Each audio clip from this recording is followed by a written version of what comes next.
Hey guys, Ricky here. War in Iran sucks. We all know it. It does. So, in what ways does it suck? In the way that we're murdering innocent people and children in a country that has not attacked us? Yeah.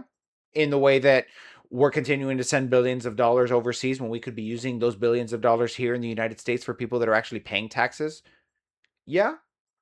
But it affects us in other ways, right? The economy, gas, the little things, right? The little things that nobody talks about. And people like Donald Trump and Elon Musk and all those tech billionaires don't talk about because they don't have to. They're not working 8 to 5 jobs. They're not struggling with rent. They're not struggling feeding their families. They don't have to worry about what happens if I'm working 40 hours a week making $7 to $10 an hour and I end up getting sick. What happens to me, right? So we have an article here from the New York Times, and we're finding out the ways in which this war is affecting everybody all the way down the line.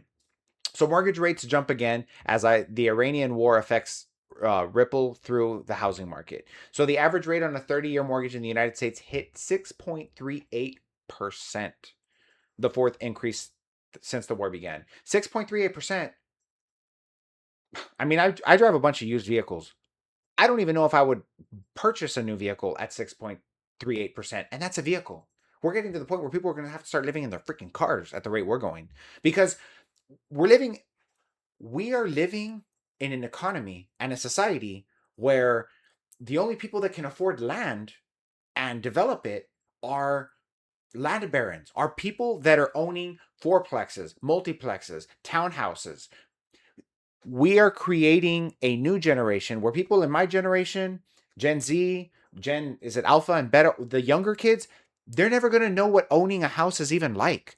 We're creating a generations of work slavery in this country because there is no hope that people my age and younger are ever going to have the opportunity to own a house.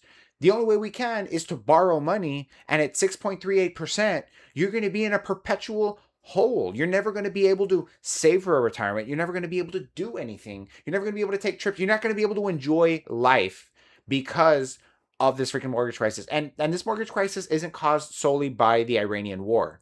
This is a symptom. This has always happened. It's the haves want as much as they can possibly get by demonizing the have-nots.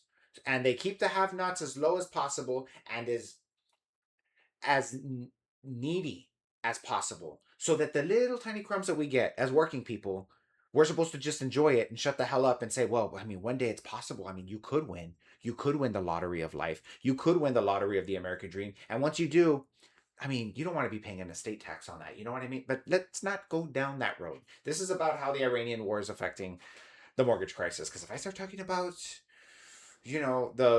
the ways in which the deck is stacked against the working people, I will be here all freaking night. So, the war in the Middle East continued to weigh on the U.S. housing market as mortgage rates climbed for the fourth week in a row, squeezing Americans already struggling with high housing costs. The average 30-year fixed rate mortgage has climbed to 6.38%, according to the mortgage financing giant Freddie Mac, up from 44 up man, I'm dyslexic today. Up from 6.22% the week before, and the highest level since the first week of September.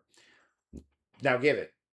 It was higher back in October of 23. The rate is still below its peak number of 7.79% in 2023. 2023 was right before, the election in 2024 that got Trump elected. So we can see what happens when you get a spike in housing. People start getting angry to the point where they start to say, you know what? I don't want to vote for Kamala. I'm so pissed off with the raising inflation. I'm so pissed off with the fact that I will not be able to afford a house, that I will roll the dice on Trump 2.0. And that's what we cannot afford again. And this country's tanking so hard that these midterms and, like I said, the next presidency, it's going to be a blue wave. It's just a matter of how big is the blue tsunami, and are we going to put enough Democratic seats in there of Democratic people that are actually going to work for the working people and not people like Chuck Schumer that are just corporate Democrats that are not actually here to actually change anything. So the mortgage rates are influenced by the yield on a 10-year Treasury note, which has risen as the war deepens uncertainty for its investors. So once again, the war is just creating such a disparity, such confusion on Wall Street that the interest rates are taking the hit. At this point, you need the Treasury to step in and start to affect, mortgage rates to keep the economy going. The bond yields have jumped in the past few weeks, hitting 4.38% on Thursday, up from just under 4% before the war began. Disruptions in energy supplies like gasoline, which isn't just disrupting the economy, it's disrupting the working people as well, from the Middle East have led to surging oil and gas prices, intensifying the fears of higher inflation. My reading today, guys, it's rough. It's rough today. Um, just goes on to say that the war is expected to slow the construction of new homes because people can't afford a mortgage at that interest rate. People aren't going to be building. What happens when people aren't building? Contractors aren't able to hire subs aren't able to hire working people aren't afford to make their bills, meaning you go to Lowe's, Home Depot to buy materials aren't getting sold, they start to cut back on working staff, this stuff starts to trickle down into every single aspect of the American economy, and it's time to stop micromanaging our feelings by, and I'm not talking to people, you know, that disagree with the war in Iran. I'm talking about these people that are micromanaging their feelings with, I voted for Trump. I don't want to be wrong.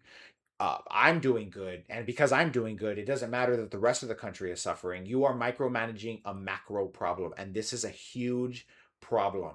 The, if you create a society where people have nothing to lose, where people have no hope of owning a house, of actually improving their lives, no hope that they're ever going to be able to see a retirement, and you keep feeding this fire of depravity and negativity,